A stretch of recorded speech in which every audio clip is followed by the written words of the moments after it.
get things thrown at you, you have decisions to make that neither conclusion is going to be good for you.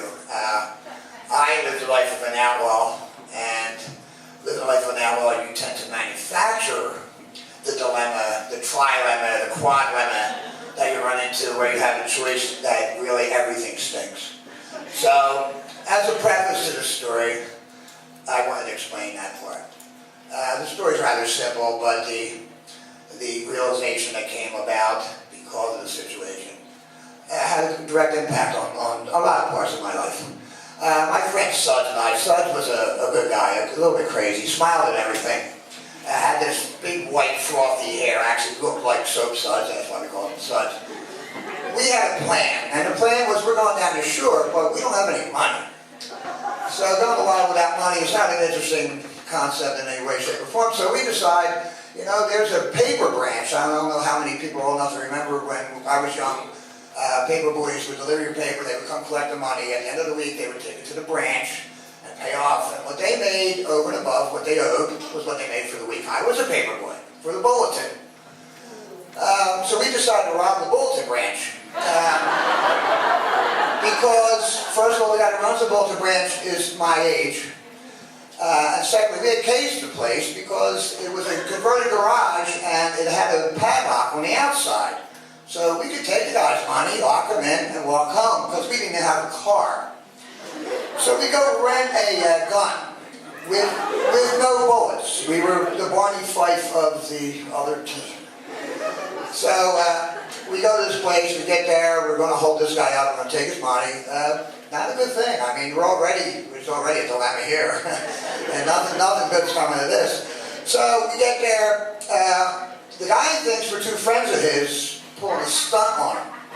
So he looks at me and goes, I know you, but I can't figure him out. Now I have a gun in my hand, with no bullets. I have a gun in my hand.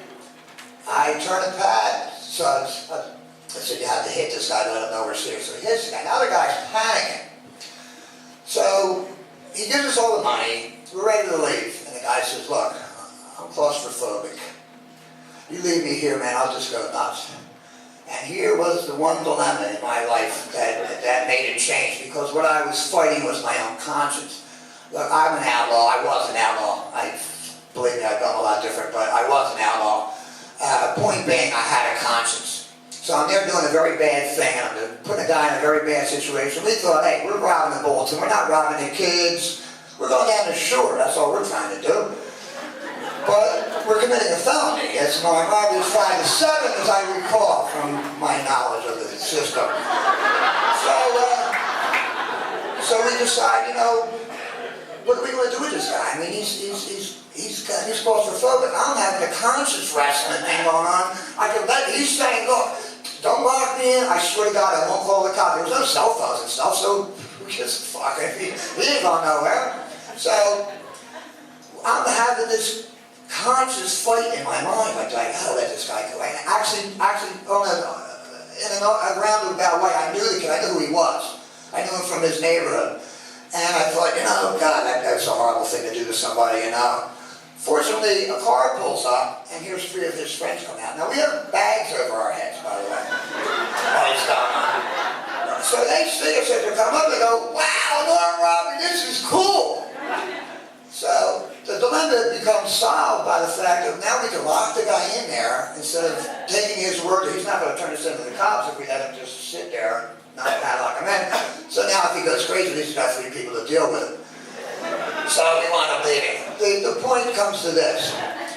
I had wrestled with my own conscience. The dilemma was between, I know, I'm a jerk off. I'm robbing people.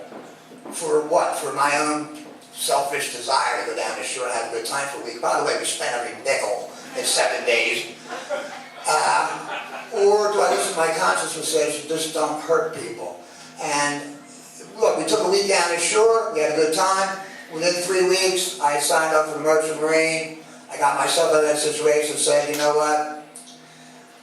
When you're manufacturing pickles, you got to realize that sometimes you got to just let it go. You know, you just got to go back. Let's go back to cucumbers or whatever it is that makes you happy.